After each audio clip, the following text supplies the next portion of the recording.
Em nome do Pai, do Filho e do Espírito Santo. Amém. Ave Maria, cheia de graça, o Senhor é convosco. Bendita sois vós entre as mulheres, e bendito é o fruto do vosso ventre, Jesus. Santa Maria, Mãe de Deus, rogai por nós, pecadores, agora e na hora de nossa morte. Amém. São Felipe Neri, rogai por nós. Nossa Senhora de Fátima, rogai por nós. Em nome do Pai, do Filho e do Espírito Santo. Amém. Então, bom dia a todos. Nós estamos aqui na página 202 da biografia do Padre Joseph Rosner, do Paulo de Tarso.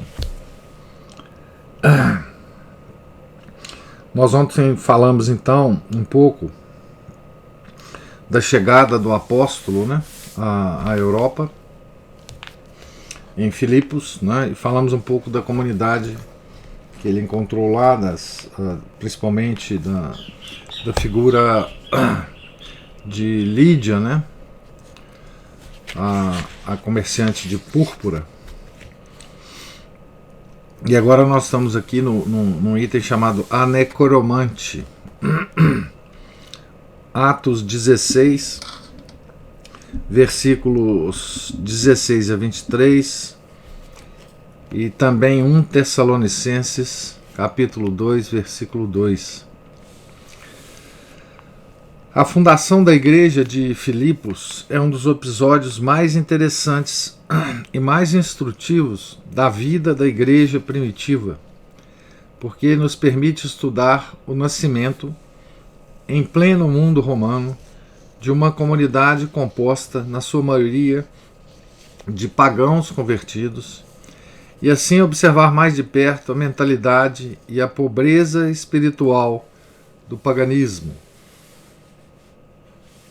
Paulo e Silas tinham conquistado já, entre os habitantes da cidade, um grande número de excelentes cristãos e de amigos dedicados, que ora se reuniam ao ar livre, debaixo dos plátanos nas margens do Gangas, ora em casa de Lídia. As boas mulheres faziam um excelente trabalho de apostolado. Após os trabalhos do dia, haviam os momentos de agradável repouso e de conversa cordial nesse círculo de amigos.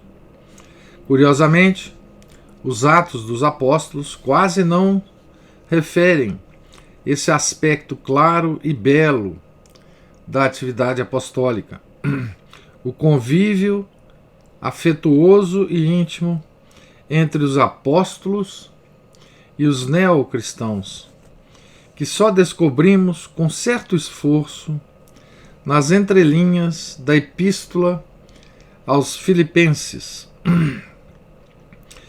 Estas pinceladas humanas, dispostas aqui e ali nas cartas de São Paulo, são como serenos vales laterais entre rudes penhascos de montanha.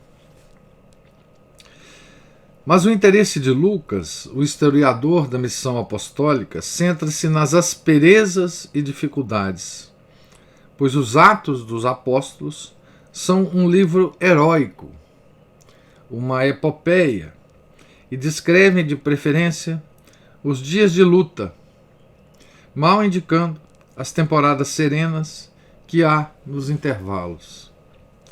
Deseja mostrar assim que em toda a parte os primeiros êxitos apostólicos se deveram ao sofrimento e que toda nova conquista tinha de empapar-se do suor e do sangue dos apóstolos. Nessa época, como em todas, recebia-se o mensageiro de Deus a pedradas. Então aqui é muito interessante essa observação do Padre Rosner, né, sobre sobre esse convívio, né, convívio íntimo, né, essas confrarias, né, que havia nesses tempos primitivos, né, esses encontros relaxados, né, essas atividades de conversa, né? Enfim, de troca de ideias, de uma coisa que talvez tivesse sido muito bom, né, que isso fosse colocado nos primeiros escritos, porque muitas vezes isso é esquecido, né, principalmente depois de muitos séculos de deformação, né, da doutrina. Nós temos a impressão de que esses momentos descontraídos, hoje em dia a gente tem essa noção de que esses momentos descontraídos, né, é quase um pecado, né, por causa da influência principalmente calvinista, né, que nós sofremos, né. Mas é bom saber que desde a igreja primitiva o catolicismo nunca teve esse rosto, né, rígido, e esse rosto de Calvino, né. Mais uma vez foi uma mulher quem imprimiu uma nova direção à história do Evangelho em Filipos. Muita gente falou muito da participação da mulher, né, na vida cristã. Mas não se tratava de uma Lídia judiciosa e prudente, e sim de uma moça histérica, uma médium espírita, bem colocado aqui, né, pelo padre Rosner. No caminho que conduzia ao local onde os missionários se reuniam para rezar, ensinar os convertidos ou ganhar novos prosélitos, vivia uma jovem escrava que se comunicava com o mundo dos espíritos. Estava possuída de um espírito pitônico ou oracular e colocada sob a proteção de Apolo, o deus dos vaticínios. Apolo era o deus dos oráculos, né? Nos seus transes hipnóticos, era também ventríloca e imitava as mais diversas vozes dos espíritos dos infernos, nas mais diversas línguas. Isso é comum, né, nesses fenômenos espíritas, né? A gente conhece isso porque o espiritismo sempre, esse tipo de fenômeno sempre nos acompanhou, e sobretudo no Brasil isso faz muito sucesso até hoje, né? Era capaz de ler os pensamentos mais secretos das pessoas e anunciar-lhes os seus destinos futuros. Semelhantes adivinhas desfrutavam, então, como hoje, de uma nutrida clientela, e na sua condição de escrava, a moça constituía uma notável fonte de receitas para os seus amos. Por uma escrava assim, pagava-se bom preço. Era fonte de recurso, né, para o dono da escrava, né? No caso relatado pelos Atos, é provável que essa escrava estivesse a serviço de uma corporação de sacerdotes pagãos que exploravam seus dotes. Quando Paulo passava por ela, a sua irradiação espiritual, segundo parece, excitava particularmente essa pobre criatura, que corria atrás dos mensageiros da fé e gritava: "Esses homens são servos do Deus Altíssimo, que vos anunciam o caminho da salvação."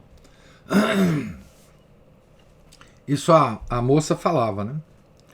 Não é que a moça conhecesse a verdade cristã. Pelo contrário, possuída por um demônio, encontrava-se sob a pressão deste e dava testemunho do poder superior, que reconhecia em Paulo e Silas mesmo contra a sua vontade. Dos relatos dos exorcistas, né, nós sabemos, e também do relato dos evangelhos, né, que os demônios, frente ao poder de nosso Senhor Jesus Cristo, eles não conseguem mentir, né?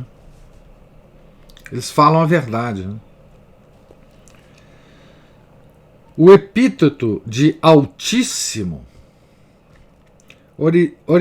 originariamente judaico, que a moça empregou, tinha sido adotado nessa época pelos cultos pagãos da Ásia Menor e aplicava-se a Zeus, a Atis ou a Sabásios, uma corruptela do hebraico Sabaoth, Deus dos exércitos. Sabaoth é Deus dos exércitos, né? Nome com que a Bíblia muitas vezes designa Javé, o Deus verdadeiro. Então, Sabásios é uma corruptela desse nome, né? A crença de que uma dessas divindades se apossava das pessoas que estavam sob a sua proteção especial e as convertia em mensageiros seus era comum entre os iniciados nos mistérios órficos e dionisíacos, tão difundidos na Macedônia desde havia muito tempo. Os seus adeptos costumavam aspirar a esse tipo de relação mágica e redentora com as divindades. Mas a religião cristã é revelada e, com a sua clareza superior à própria razão, rejeita da forma mais absoluta o mundo sombrio dos demônios e do irracionalismo, como rejeita qualquer declaração oriunda do inferno ou do reino do inconsciente. Cristo nunca aceitou o testemunho dos possessos que gritavam a sua passagem. Da mesma forma, Paulo também percebeu imediatamente que os gritos daquela moça provinham de forças hostis a Deus e compreendeu que não tinha o direito de comprometer o Evangelho. Precisava evitar a todo custo a suspeita de que a religião de Cristo pudesse ter qualquer relação com as forças da magia. Como outrora, na ilha de Chipre e em Listra, o apóstolo encontrava-se diante dessa potência terrível, símbolo do paganismo, que tiranizava o mundo antigo e a humanidade ainda não redimida. A invasão dos poderes demoníacos na esfera humana. Tinha de provar a superioridade do cristianismo em relação ao reino dos demônios, mesmo que corresse o risco de levantar todo o inferno contra a sua pregação. A pobre moça, porém, mereceu-lhe piedade e consideração, porque não estava em luta direta contra a verdade, como o desvairado mago de Chipre, que nós já vimos também, né? Ordenou, pois, com um brado, que em nome de Jesus o demônio deixasse a possessa. Nesse momento, desfizeram-se a expressão rígida do semblante da escrava e a crispação em que se debatia sua alma, e a moça sentiu que lhe voltavam as forças da razão e da livre vontade, como se viessem de muito longe. Ele fez um exorcismo, né? Simplesmente, Paulo. O suave poder de Cristo penetrou na sua alma e a sua renascida fortaleza de espírito encheu-lhe os olhos de lágrimas de agradecimento ao seu Salvador. Sentiu-se libertada do poder sinistro e entregue novamente a si mesma. E é razoável supor que a partir desse momento se tenha dedicado ao serviço de Jesus, como aquele possesso do Evangelho que depois de ter sido exorcizado, se sentou calmamente aos pés do Divino Mestre. Ou como Maria de Magdala, que depois de ter sido libertada dos 7 demônios por Cristo, se tornou mais tarde a primeira mensageira da ressurreição, Maria Madalena. Marcos 16, 9, 10. Se realmente a moça estava ao serviço de uns sacerdotes pagãos, possivelmente do deus Apolo, é fácil compreender a veemência com que esses personagens ávidos de dinheiro mobilizaram toda a população pagã e mesmo as autoridades civis contra Paulo e Silas. Veja o que tinha acontecido, né? O Paulo tinha exorcizado essa moça. Ela, obviamente, o demônio não mais se aproximou dela e ela parou de fazer, né, os oráculos dela, né? Parou de acontecer em torno dela os fenômenos demoníacos que rendiam dinheiro, né, para quem explorava esses fenômenos, né? Então o pessoal ficou danado com Paulo e Silas, né? Até aquela altura, os inimigos de Paulo tinham sido, na maior das vezes, os judeus, que o atacavam sempre que lhes tocava na religião. Os pagãos, pelo contrário, só se encolerizavam quando se tratava de dinheiro. A mesma coisa aconteceria mais tarde em Éfeso. A arte divinatória não era contemplada pela lei e, portanto, a ação por perdas e danos teria poucas probabilidades de êxito. Os acusadores procuraram, por isso, transferir a acusação para o terreno político e nacionalista. Abre aspas. Estes homens amotinam a nossa cidade sendo judeus. Pregam um gênero de vida que não nos é lícito admitir nem praticar, sendo romanos. Fecha aspas. Havia algo de verdade nessa frase. Paulo e Silas, efetivamente, anunciavam uma religião que se chocava com os costumes e usos da colônia romana. O autêntico cristianismo sempre arranca os homens à sua tranquilidade. Não é uma simples maneira de pensar que a nada obriga, mas uma forma de vida. Por sua causa, com certeza se produziriam nas famílias de Filipos muitas separações entre marido e mulher, entre pais e filhos. Coisa interessante aqui, né, essa observação, que é a coisa que Nosso Senhor previu, né? Essa separação dos cristãos e não cristãos, dos católicos e não católicos, né? Aqui uma frase a se lembrar sempre, né? E que está cada vez mais importante a gente lembrar dessa frase aqui, dita rapidamente pelo Padre Rosa, né?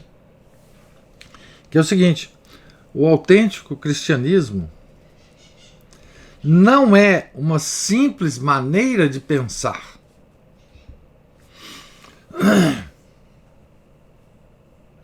mas uma forma de vida.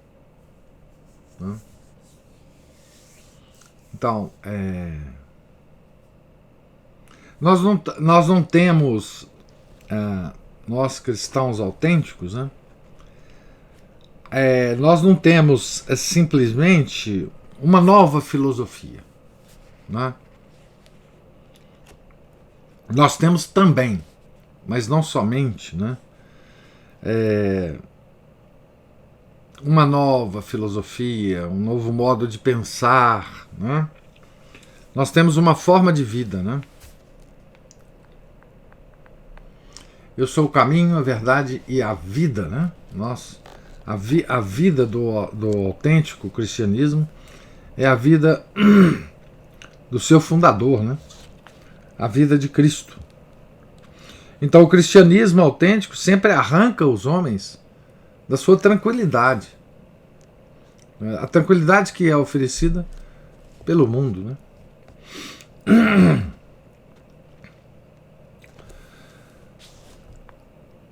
Separa marido e mulher, separa pais e filhos. Não era fácil aos pretores conservar a serenidade no meio do tumulto que se levantou. E menos ainda aos acusados ter ocasião de defender-se ou de fazer-se ouvir. Como se tratava somente de 2 judeus desconhecidos, vindos de longe, os pretores não se deram ao trabalho de inquirir que gênero de pessoas eram e condenaram-nos sumariamente aos açoites. A aguda voz de comando romano ecoou fortemente aos ouvidos do público. Lictor, expede virgas ad verbera. Desata os feixes, açoita-os com as varas. Como se vê, a célebre justiça romana deixava por vezes a desejar nas cidades das províncias. Aqui tem nessa página tem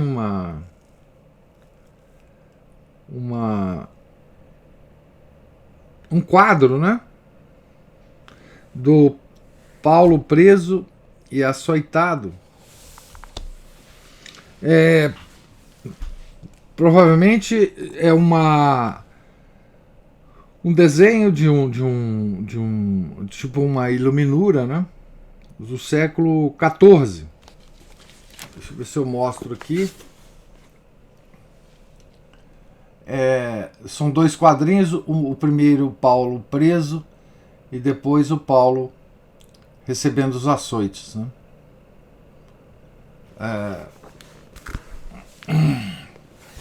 Inclusive no segundo quadro a gente vê que ele está com ferimentos, né, dos açoites, né? É natural que nos ocorra uma pergunta. Não lemos em parte alguma que Paulo e Silas protestassem, como cidadãos romanos que eram, contra a execução deste castigo. Por quê? Sabemos que os funcionários subalternos das cidades romanas em que havia litores menosprezavam com frequência o direito civil romano. Mas mesmo assim, os 2 missionários sempre poderiam ter feito alguma tentativa. Lembra que Paulo e Silas, né, embora judeus, né, tinham cidadania romana. Não é fácil, pois, dar uma resposta satisfatória do porquê, né? Talvez o burburinho tenha sido tão forte que afogou todos os seus protestos. Com efeito, os Atos dos Apóstolos, capítulo 16, versículo 37, indicam que não foram autorizados a falar em sua defesa. Outra hipótese é que Paulo e Silas fossem insensíveis à desonra, inacessíveis aos sentimentos normais da dignidade humana. Mas não é razoável admitir que essa insensibilidade num homem que jamais aceitou uma única esmola por pundonor. Esse problema, portanto, não encontra solução se não nos situarmos não nos situarmos num ponto de vista sobrenatural. Paulo só apelava para os seus direitos de cidadão romano quando a causa do evangelho o aconselhava. E sem dúvida seria benéfico para ela se os mensageiros da fé se submetessem agora a esse sacrifício sangrento, porque mediante esse processo ilegal, sem uma investigação em toda regra, as autoridades tornavam-se culpadas de uma grave infração da lei Valéria. Paulo passava, pois, a ter os juízes na mão. No dia seguinte, vemos as autoridades, já conscientes do erro cometido, tremerem diante dele. O mundo em que o apóstolo teve de viver era duro e cruel, como ele mesmo dirá mais tarde na Epístola aos Romanos, apontando a desumanidade e a insensibilidade como características do paganismo. Na verdade, o velho mundo perdeu-se por falta de amor. Esse mundo só podia ser vencido pelo mais alto amor manifestado no martírio. Paulo não era homem para aceitar o sacrifício apenas em pensamento, como faz todo homem banal, que mal vê a perspectiva do martírio despontar no horizonte, atrela 6 cavalos ao carro do destino ou à vontade de Deus, tentando conduzi-lo na direção oposta. Interessante essa metáfora que ele usa aqui, né? Também nesse sentido, Paulo era um grande realista, preparado para todas as eventualidades por meios realmente extraordinários. Abre aspas. Em todas as coisas nos mostramos como ministros de Deus, com muita paciência nas tribulações, nas necessidades, nas angústias, nos açoites, nos cárceres, nas sedições, nos trabalhos, nas vigílias, nos jejuns. Entre a glória e a ignomínia, entre a infâmia e o bom nome. Como sedutores, embora verazes, como desconhecidos, embora conhecidos. Como moribundos, mas ainda agora vivos. Como castigados, mas não amortecidos. Como tristes, mas sempre alegres. Como pobres, mas enriquecendo a muitos. Como não tendo nada, mas possuindo tudo. Isso é frase do Paulo, né? Fecha aspas aqui. 2 Coríntios, capítulo 6, versículos de 4 a 10. Considerava a existência como uma luta nas Olimpíadas, no estádio, e não receava esforço algum nessa espécie de treinamento da vontade para alcançar a coroa da glória. Abre aspas. É por isso que não desfalecemos.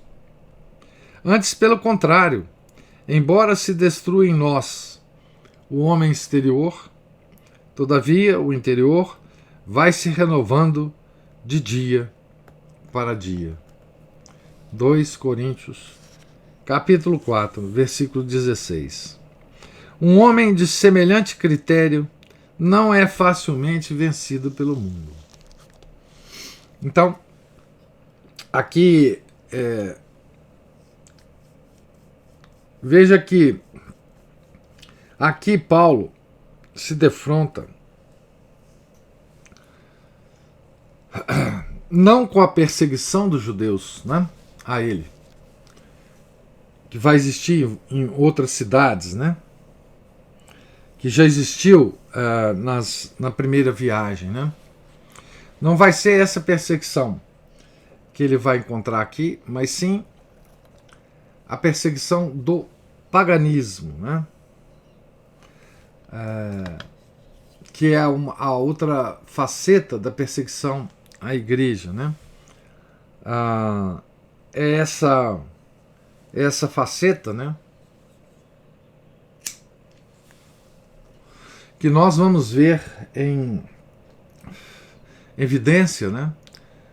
No grande martírio dos cristãos nos séculos posteriores a Paulo, né?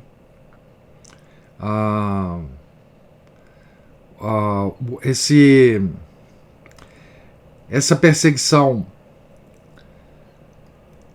do paganismo, porque o paganismo entendeu, ou aos poucos foi entendendo, né, muito bem o perigo que o cristianismo representava para essa coleção enorme de cultos e de formas de ganhar dinheiro, né, com a crendice popular, né?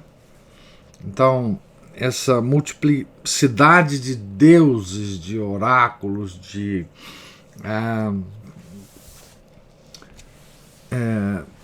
formas, né, de extorquir, né, o povo do seu dinheiro, né? E aqui, nessa passagem dessa moça dominada pelo demônio, a gente vê que o paganismo ele queria garantir, não é, essa escravização dessa moça com motivos puramente financeiros, né? Porque os seus senhores ganhavam dinheiro com essa atividade, né? Esse é o verdadeiro acordo com o demônio, né? Certo? Na prisão de Filipos, Atos 16, versículos 23 a 40. Ainda hoje se vêem, na parte baixa da cidade de Filipos, 4 fustes de coluna, derrubados pelo chão, que foram outrora testemunhas dos padecimentos do apóstolo. É provável que Timóteo e Lucas estivessem ausentes e só viessem a saber dos acontecimentos mais tarde, ou tivessem de esconder-se, para não serem também envolvidos no processo judicial. Mas os tormentos ainda não tinham chegado ao fim. Paulo e Silas foram lançados num cárcere escuro e nauseabundo, situado no bairro alto da cidade, na Acrópole. As suas celas estavam parcialmente cavadas na própria rocha e fechadas com portas e ferrolhos de madeira. Os seus pés foram atarrachados com parafusos num cepo de madeira e o pescoço e as mãos encerrados em anéis de ferro, ligados por uma corrente a um gancho fixado na parede. Tinham de manter-se sentados, imóveis, com a parte superior do corpo hirta. As costas doíam-lhes, as feridas abertas ardiam-lhes, as equimoses ensanguentadas queimavam como se fossem agulhas esbraseadas que os picassem. Das celas vizinhas escapavam pragas, gritos, lamentações e gemidos. Mas que era aquilo?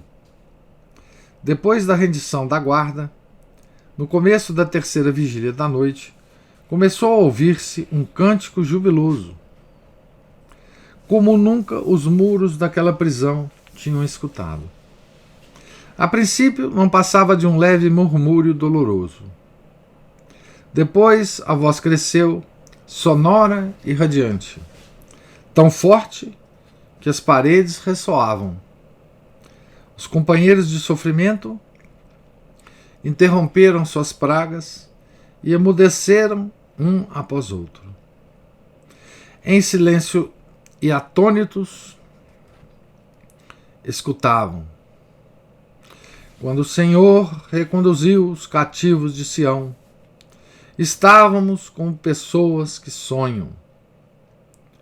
Em nossa boca só havia expressões de alegria, e em nossos lábios um cântico de triunfo. Entre os pagãos dizia-se: o Senhor fez para eles grandes coisas. Sim, o Senhor fez por nós grandes coisas. Ficamos exultantes de alegria. Mudai, Senhor, a nossa sorte, como as torrentes nos desertos do sul.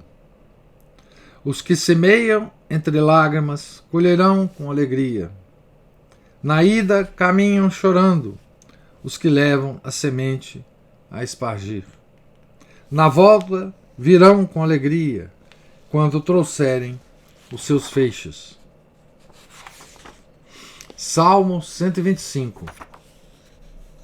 Alguns críticos duvidam da realidade desta cena por considerá-la inverossímil. Mas se a examinarmos à luz da antiga liturgia cristã, não só descobriremos que é verdadeira, como perceberemos o seu mais belo e grandioso significado. Segundo os costumes da Igreja, no século II, que remontam, de acordo com os peritos, ao tempo apostólico, era normal os cristãos levantarem-se à meia-noite para rezar. Abre aspas. À meia-noite, levanta-te, lava as mãos e ora. E se a tua mulher for pagã, vai para outro quarto e ora ali. Fecha aspas. O motivo desta tradição tem raízes muito profundas. Abre aspas. Assim, nolo transmitiram os nossos pais, porque a essa hora toda a criação se recolhe por um momento para louvar o Senhor. As estrelas, as árvores, os rios, os anjos e as almas dos justos. Fecha aspas. Esta bela disposição derivava talvez de umas palavras do livro da sabedoria, abre aspas, quando um profundo silêncio envolvia todas as coisas e a noite chegava ao meio do seu curso, a vossa palavra toda poderosa desceu dos céus e do seu trono real. Fecha aspas, Sabedoria 18, versículo 14. Também se esperava que Cristo, quando viesse pela segunda vez, voltasse à meia-noite. E os dois prisioneiros certamente teriam presente esta ideia. Assim, o conceito do tempo, que os antigos representavam como um deus do destino, envolto em serpentes e com cabeça de leão, ganhava um novo e mais alto significado pelo simbolismo cristão. Então era muito provável, né, essa história desse canto, desse cântico, né, nessa prisão à noite, né.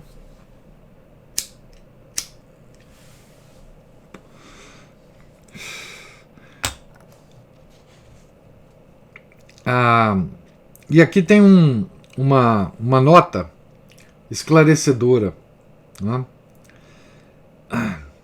a respeito desse conceito de tempo, né, de destino.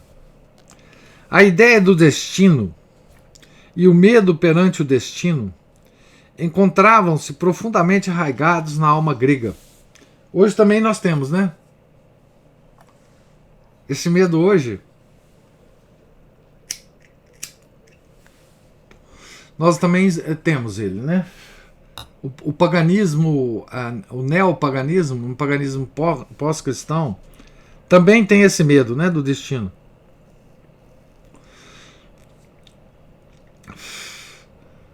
Hoje, o que está acontecendo hoje, né, no mundo inteiro, né, não é nada mais que o medo do destino, né, essa suposta pandemia, o medo do que vem por aí, né, etc. A partir do século IV a.C., encontravam-se cada vez com maior frequência referências a diversos poderes do destino, como já vimos.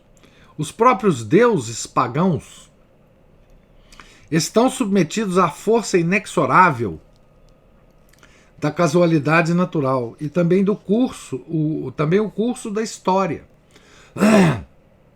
Como podemos observar, por exemplo, no historiador Políbio. Encontra-se dominado por essa lei ineludível que rege o eterno círculo das coisas. Isso é uma ideia gnóstica, né? Das coisas cíclicas, né? A roda do destino, né? É por isso que o tempo, aqui em letra maiúscula, um dos deuses do destino, é personificado por Éon. Éon, um monstro que arreganha ameaçadoramente os dentes. Nós hoje somos adoradores desses deuses, tá?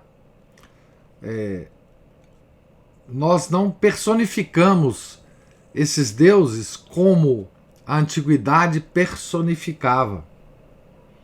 Mas nós somos adoradores desses deuses ainda, né?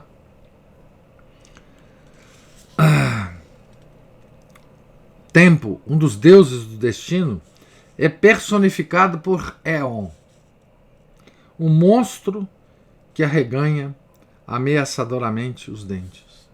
Não é? Nós temos medo desse Deus do tempo. Tá certo? Nós temos medo do tempo e o personificamos diferentemente, né? Nós temos medo do destino, né? Do envelhecimento, né? De todas essas coisas envolvidas com o envelhecimento, né? Nós temos horror ao tempo. Horror, né?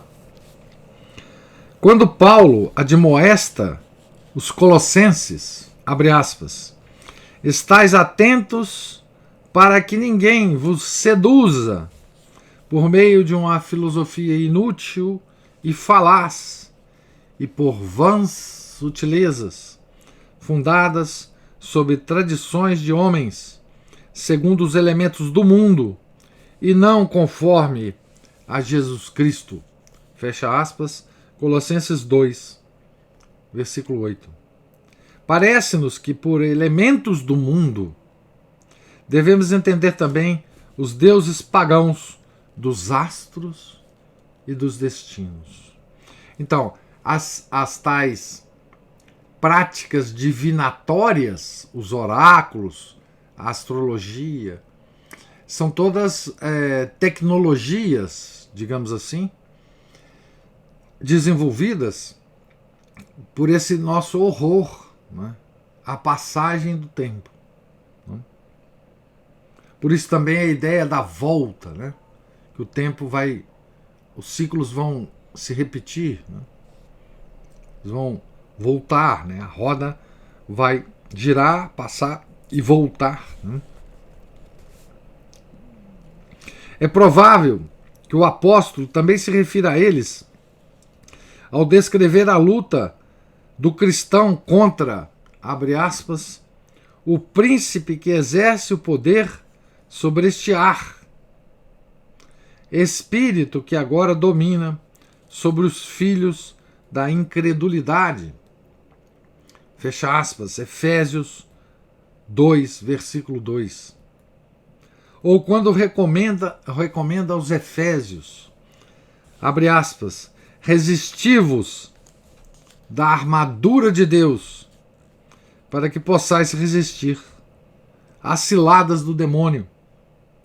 Porque nós não temos de lutar só contra a carne e o sangue, mas contra os principados e potestades, contra os dominadores deste mundo tenebroso, contra os espíritos malignos espalhados pelos ares.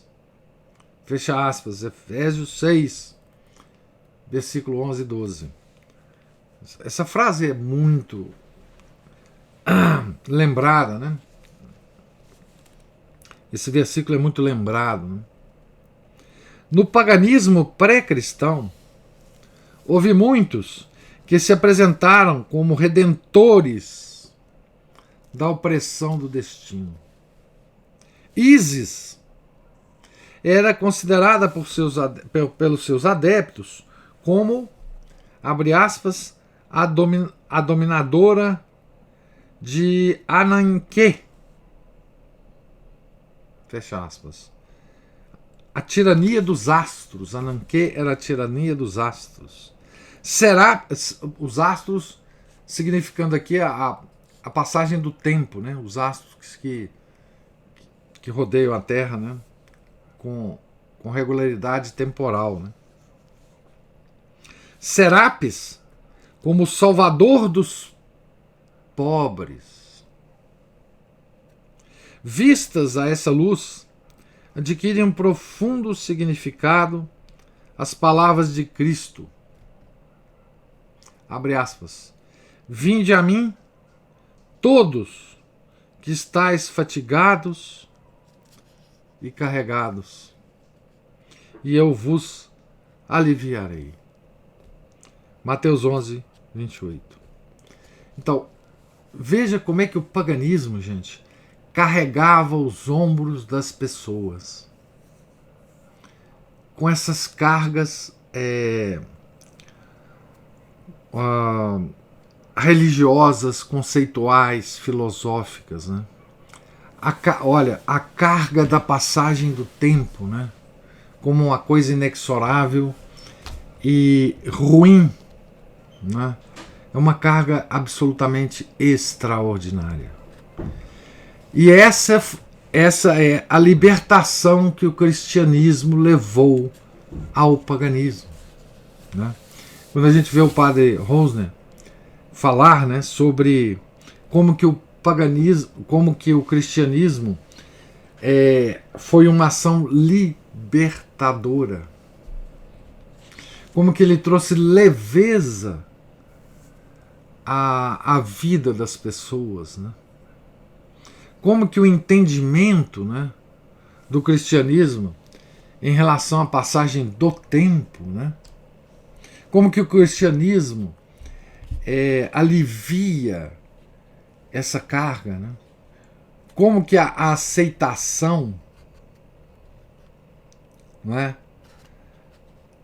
pura e simples da passagem do tempo, né, por nós cristãos, é uma ação libertadora, não é? Nós entendemos a passagem do tempo, né, como uma dos castigos que Deus deu a Adão e Eva, né, o pecado original. Vocês vejam que o entendimento profundo do pecado original nos liberta dessas correntes, né? Tá certo? Dessas correntes escravizadoras, né? Nós temos por revelação, né, o entendimento dessa passagem do tempo, né? E como o tempo é importante para nós, né? Porque é esse tempo que nós temos aqui que é o tempo da nossa salvação, né? Nós sabemos que o que nos espera é a vida eterna. E é esse tempo que, por um lado, é uma carga, também é a nossa salvação. É aqui agora, nesses dias, nesse tempo, que nós temos que conseguir a vida eterna, não é? Que está para além do tempo, né? E aí a gente entende também, né, por que Santo Agostinho, né, nas suas confissões, né, ele tem tanta preocupação com o tempo, tá certo? Com o tempo. Ele escreve longamente, né, num dos livros das confissões sobre o tempo, né? como ele é importante para nós, né? A Juliana está falando aqui, estamos tendo nessa leitura uma aula prática de antropoteísmo. Que bom que você lembrou, Juliana, porque assim uma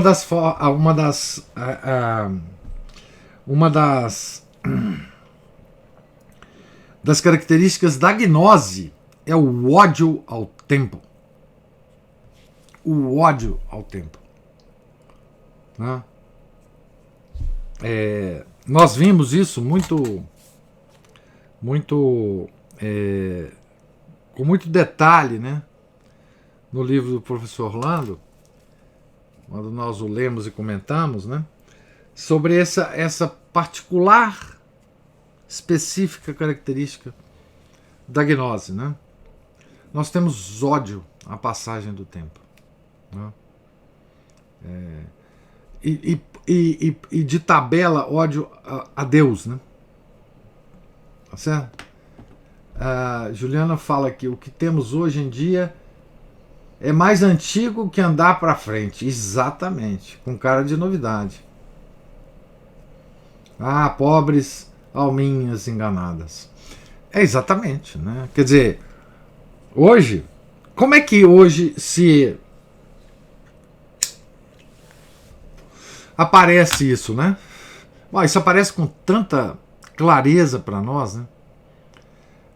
Por exemplo, os deuses aqui, né? Vamos dar nome aos deuses, né? O primeiro deus é o deus monstruoso, o Aeon, né? Que é o monstro que arreganha ameaçadoramente os dentes. É o representante do tempo, né? Aqui tem os deuses que aliviam no paganismo, né? Ísis. Ísis era considerada a deusa que nos protegeria da tirania dos astros, como representantes da passagem do tempo, né? E Serapis como o salvador dos pobres, né? Bom, quem que é o nosso Deus hoje em relação ao tempo? Esse Deus hoje ele tem várias ramificações, mas o Deus Supremo hoje se chama ciência. Tá certo? O Deus que veja, o Deus que hoje nós adoramos, ele é uma mistura, né, de todos aqueles deuses que protegiam os pagãos, né? Ísis, Serapis e muitos outros, né? A ciência hoje, existe um culto, uma adoração à ciência. Existem inclusive rituais de adoração à ciência, tá certo? Nós hoje estamos presenciando vários rituais de adoração à ciência, tá? E hoje, ao invés de templos antigos, como a gente tinha antigamente, a gente ia no templo adorar Ísis. Nós temos também templos hoje, né? Os nossos templos hoje têm siglas, né? Por exemplo, OMS, né? Todas as sociedades científicas são templos dessa adoração. As revistas científicas importantes são templos dessa adoração. Nós temos os sacerdotes desse Deus. Nós vemos esses sacerdotes todos os dias nos ensinando, né? Nós temos um evangelho a seguir desse Deus, né? Nós temos os milagres desse Deus. Esse Deus, ele é completo. Ele é completo. Ele tem milagre, ele tem dogmas, ele tem sacerdotes, ele tem templos, ele tem adoradores. Tá certo? Então, assim, nós, ao longo da leitura, eu estou tentando fazer para vocês uma atualização do paganismo antigo. Mas é igualzinho. Não tem diferença nenhuma. Assim, a diferença é que um paganismo era pré-cristão e outra coisa, considerado primitivo esse paganismo antigo. Mas as formas primitivas, elas só se renovaram, elas se sofisticaram, mas é a mesmo paganismo primitivo que volta revestido de outras vestes, né? Então, veja, nós temos tem uma religião chamada cientologia, viu? Essa cientologia, ela veio de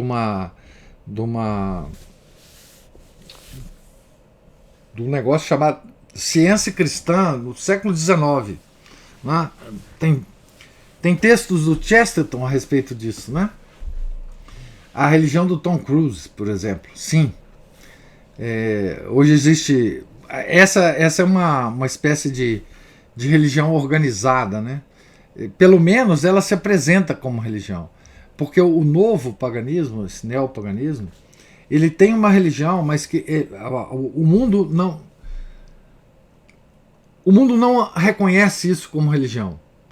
Tem outros nomes, mas é pura religião, né? E a adoração está em pleno funcionamento, né? Por isso que quando padres nos alertam, né, que hoje nós somos idólatras, né, e que a idolatria não se dá bem com Javé, não se dá bem com o nosso Deus, ele condena a idolatria, né? Nós ficamos assim, poxa, mas idolatria é coisa primitiva, é coisa de antigamente, nós não somos idólatras, né? Então, assim, nós só mudamos o nome dos deuses a quem nós adoramos, né?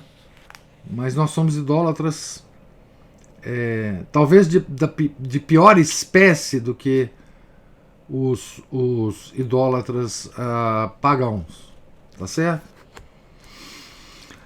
Bem, eu estendi hoje muito aqui. Eu vou parar aqui então nessa nota, né? E nós retomamos, se Deus quiser, a leitura amanhã. Eu estou na página 208.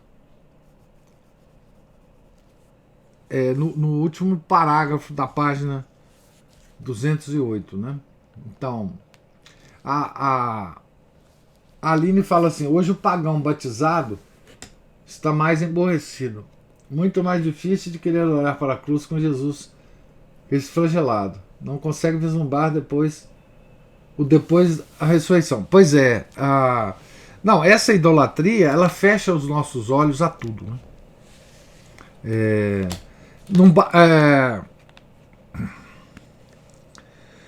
A idolatria atual, ela invade o cristianismo, porque ela é pós-cristã, ela conhece o cristianismo. Então ela já digamos assim, desenvolveu formas para conviver com o cristianismo, para conviver com a igreja. Então ela invadiu todo o mundo cristão católico, né? Nós, de alguma forma, nós consideramos que essa idolatria, ela pode conviver bem com a nossa religião cristã, entendeu? Então, assim, a gente exatamente, ela desenvolveu vacinas, né? Essa idolatria moderna. Então, porque antigamente o católico convertido e o idólatra, eles se diferenciavam muito, né? Pela própria forma da vida, né? O pagão que se convertia, ele mudava de vida, assim, definitivamente, completamente. Mas hoje não, hoje a gente tem uma mistura, hoje a gente é ecumênico, né? digamos assim. Nós somos ecumênicos hoje, né? É uma tristeza isso, né? Alguém tem mais alguma observação a fazer, gente? Alguma pergunta?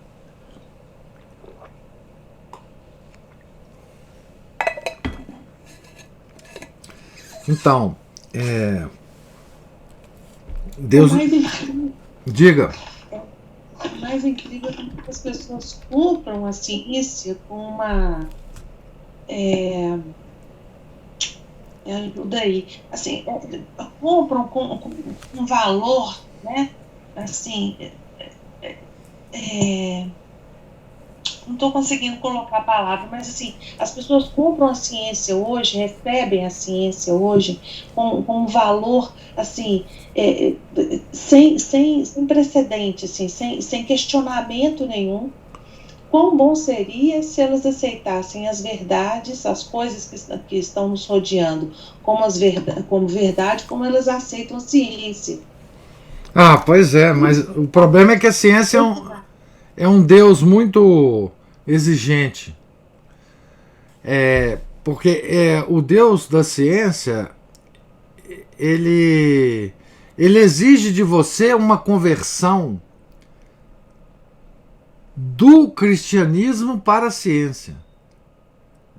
Esse é o problema. Quer dizer, a ciência é um Deus dominador, mas profundamente dominador. Assim, não é possível compatibilizá-la, né, com nada. Só com ela mesma. E você tem que aceitar os dogmas da ciência. Eu digo a ciência aqui que eu estou levantando é a falsa ciência, claro, né? Eu não sou contra a ciência, obviamente, né? A boa ciência, a verdadeira ciência. Porque a verdadeira ciência, ela não escraviza, né? Ela simplesmente nos ensina certas coisas do mundo natural, né? Que nos beneficia. Exato. Mas essa ciência que a gente fala, da idolatria, ela domina inclusive o mundo espiritual, né? Como é que ela domina o mundo espiritual? Dizendo que o mundo espiritual não existe. É simplesmente assim que ela domina, né? Ana Paula levantou a mão.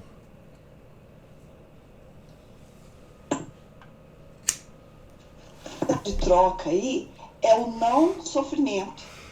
Então, assim, ao invés de nós aprendermos a lidar com o sofrimento, a gente passa a vida inteira querendo fugir do sofrimento, querendo fugir da cruz, não aceitar as circunstâncias. Então, eles vendem o que quiserem para nos dar isso em troca. Então, falou tudo, né? Ana Paula agora resumiu tudo.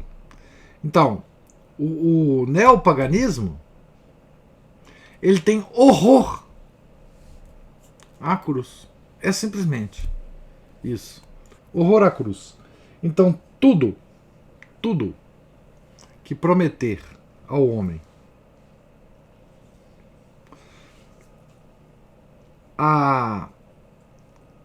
o distanciamento da cruz vai ser idolatrado pelo homem, né? E a ciência promete isso da maneira mais deslavada, mais assim descarada, tá certo? E ela faz alguns milagres. Esse é que é o problema. E a gente cai nesse milagre. A gente cai nesse milagre, né? Porque assim, é inegável que a ciência hoje alivia dores do corpo. É claro que alivia. É claro que ela cura doenças, né? Muito provavelmente, né? Doenças, por exemplo, que mataram santos tão novos, né? Se a ciência existisse na época desses santos, esses santos viveriam por mais tempo, não é? Estou pensando aqui em São Luís Gonzaga. Estou pensando aqui em Santo Tomás de Aquino. Tá certo? Estou pensando aqui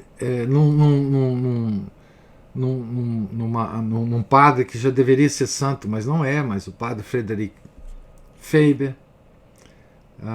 Falou, Cristina. Tem que sair mais cedo? Não, nós é que estamos mais tarde aqui, viu, Cristina?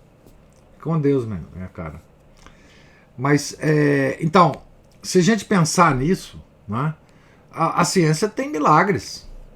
Acontece. Né? Nós hoje vivemos, digamos assim, mais aliviados dessas dores, né? E isso nos dá a ilusão, né, de que isso é uma coisa que tem valor universal, né? O alívio de dores corporais, mas as nossas dores não são corporais só, né? Os nossos sofrimentos não são só os sofrimentos corporais, né? E é por isso que quando a gente é atingido por um sofrimento, né, que não pode ser aliviado pela ciência, a gente se revolta tanto, né? Que a gente simplesmente, né, a perda de um ente querido, por exemplo, né, é uma dor que não é física, né? Que não pode ser aliviada, né?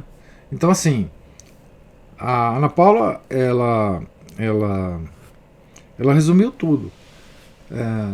A esperança nesse Deus, né, pelo qual a gente reza todo dia, o Deus da ciência, né, é que ele consiga para nós a imortalidade, né? Eu tive um querido irmão, né, de sangue, que já faleceu. Ele de vez em quando me ligava e falava assim: olha, ele me chamava de Toninho. Toninho, rapaz, a ciência é uma coisa impressionante. Se a gente viver um pouquinho mais de tempo, ele tinha um problema no coração.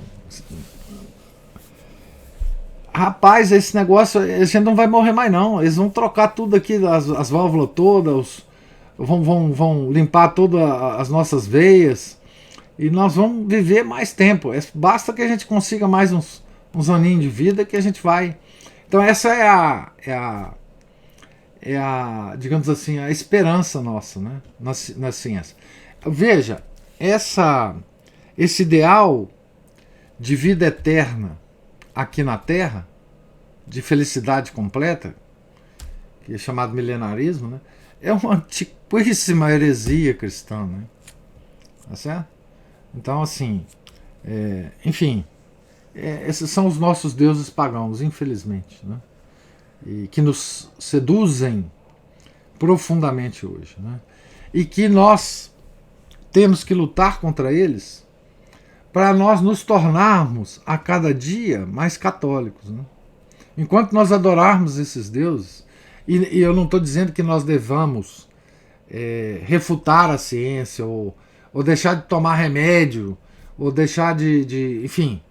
Não, nós temos que usar a ciência em todos aqueles bens que nos são, digamos assim, úteis, né? Mas essa esperança que a ciência traz, essa que é deletéria de fato, né? Deletéria, né? A Silvana está falando assim, que ela pôs assim, valor doutrinário, né?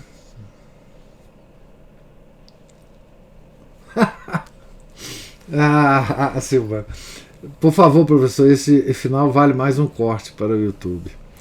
Pois então, assim, o que eu gostaria de fazer com essa leitura, né, porque nós vamos ver Paulo lutando contra esses deuses pagãos, né, é que a atualidade de Paulo, né, para nós hoje, é que nós voltamos a adorar os deuses pagãos com outros nomes. E estudando a luta de Paulo, né, contra esses deuses, nós vamos aprender a lutar, né? Nós vamos pegar as armas de Paulo, né? Na expressão dele, nos revestirmos da armadura de Deus, né? Para lutarmos contra esses deuses, né? Que infestam os ares, né? Naquela expressão dele, né? Os ares nossos hoje, né? Naquela expressão dos Efésios, né? Das potestades, dos espíritos, etc. Né? Então, eu vou, na medida da minha capacidade, das possibilidades, eu vou tentando atualizar, né, esse mundo de Paulo, que o Paulo viveu, né, para o nosso mundo, ao longo da leitura aqui, né? Tá certo? Bom, pessoal, estamos então na página 208, né? Deus lhes pague a paciência aqui comigo, a presença, né? Tenham todos um santo dia. Se Deus quiser, amanhã a gente retorna à leitura, tá certo? Em nome do Pai, do Filho, do Espírito Santo. Amém. Ave Maria, cheia de graça, o Senhor é convosco. Bendita sois vós entre as mulheres, e bendito é o fruto do vosso ventre, Jesus. Santa Maria, Mãe de Deus, rogai por nós, pecadores, agora e na hora de nossa morte. Amém. São Felipe Neri, rogai por nós. Nossa Senhora de Fátima, rogai por nós. Em nome do Pai, do Filho e do Espírito Santo. Amém.